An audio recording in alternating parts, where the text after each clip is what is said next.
அனைவருக்கும் வணக்கம். Welcome to குஹையா ப்ராடக்ட். இது போன வீடியோவோட தொடர்ச்சி தாங்க. இது போன வீடியோல குதிரைவாலி பத்தி பார்த்துக்கிட்டு இருந்தோம். குதிரைவாலி நான் சொன்னது மாதிரி அதிகமான நார்ச்சத்து, புரதச்சத்து எல்லாமே இருக்கிறதுனால இது ஹார்ட்டுக்கு நல்லது, புற்றுநோய் கூட வராம தடுக்கும் அப்படின்னு ப்ரூஃப் பண்ணிருக்காங்க. கண்ணுக்கு ரொம்பவே நல்லதுன்னு நான் போன வீடியோலயே சொல்லியிருக்கேன். இந்த நார்ச்சத்து அதிகமா இருக்கிறதுனால டயபெட்டிக் பேஷண்ட்ஸும் எடுத்துக்கலாம், பிபியும் கண்ட்ரோல் பண்ணுது, கொலஸ்ட்ராலையும் கண்ட்ரோல் பண்ணுது, கொலஸ்ட்ரால் வராம தடுக்குது அப்படின்னு நிறைய ப்ரூஃப் பண்ணி இருக்காங்க. இது வந்து ஈஸிலி டைஜஸ்டபிள்.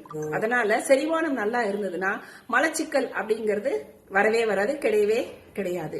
இந்த குதிரைவாலி வந்து எப்படி சமைக்கணும் அப்படின்னா, நல்லா கழுவிட்டு அது ஊற வச்சு அதுக்கு பதப்படுத்தி தாங்க சமைக்கணும்.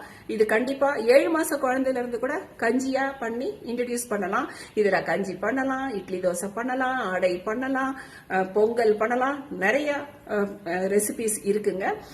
இது வந்து இதுக்காக நாங்க வந்து இந்த மாதிரி சிறுதானியம் அதெல்லாம் சொல்லிட்டே இருக்கோம் அப்படின்னா, நம்மளுடைய பாரம்பரிய, அதாவது தாத்தா பாட்டி காலத்துல இதெல்லாம் நிறைய சாப்பிட்டதுனாலதான் நல்ல ஆரோக்கியத்தோட இருந்திருக்காங்க. அந்த ஆரோக்கியத்தை நம்ம மீட்டு கொண்டு வரணும்னா நம்மளும் மாறித்தாங்க ஆகணும். அதனால கண்டிப்பா மாற்றம் நம்ம தாங்க கொண்டு வரணும். Thanks for your time. உங்களோட ஆதரவு எங்களுக்கு எப்பவுமே வேணும். எங்களுடைய பக்கத்தை உங்களுக்கு தெரிஞ்ச